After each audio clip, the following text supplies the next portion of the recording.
Hi, guys. Today I'm going to be going over Can Ben Find a Home in His New Home, Part 7. This is going to be your work for Thursday, September 17, Day 9 on Calvert. We are going to go ahead and just do our normal overview, just like I've done with all the other videos. Check up here for the standards. Check here for your learning objectives. Check here for your assignments that you will be working on. This is for the entire like unit of this. Can Ben find a home? So don't get overwhelmed. Let's see here. This is going to be for books and materials. You're going to need a computer and Venn diagram, which you'll use in your ELA journal. As always, a button to click over here. You can click play to read aloud. And if you'd like to print off any materials, you can print your lesson, your unit, or your course right there. So let's go ahead and take a look at what is on the agenda for today. You are going to read through this very carefully because it wants you to put together what you've learned by comparing and contrasting two separate characters in your story. So choose two characters in the novel who appear together in two different settings. So, for instance, use Frankie and Jenny when they're in the science classroom or in the lunchroom, and then you're going to compare and contrast each of their behavior in each of those settings.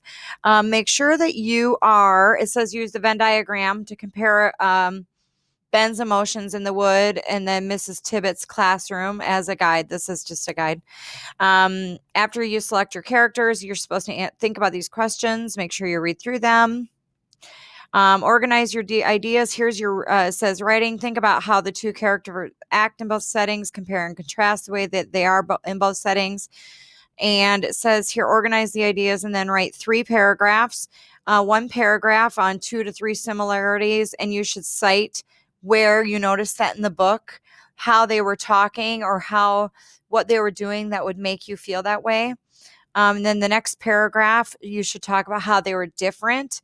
Again, citing the book, the way they were talking, and the descriptions that you read in different settings. And then the final paragraph would be a summarization of your conclusions about each character. So you'd say, so in conclusion or in summary, I've decided that I really like yada yada because, and you'd give a reason. I don't feel like I like so-and-so as much because, and overall, I really like this book so far. And that might be your paragraph. Okay. This is going to be an assessment. You have one attempt allowed. It says when you finish, read your paragraphs again to fix any errors and then write or upload your response below.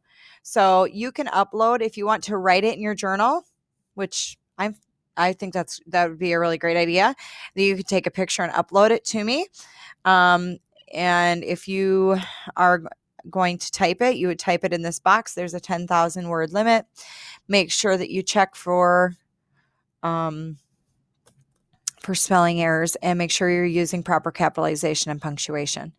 So for mastery, guideline, and rubrics, this is how you will be graded. So did you write a paragraph with a minimum of 2 similarities of how the two characters act in both settings, citing specific action speeches, and then describing the two characters that you chose? Did you write a paragraph with a minimum, that means the least amount, of 2 differences, again there, and then did you write a paragraph summarizing your conclusion? Okay, good luck. You can do it. My suggestion, and here's what I would do. I'm just going to give you a tip.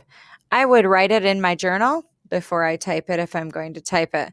Otherwise, I would write it, reread it, edit, revise, go through the stages of writing before you take a picture and submit it. Good luck, guys.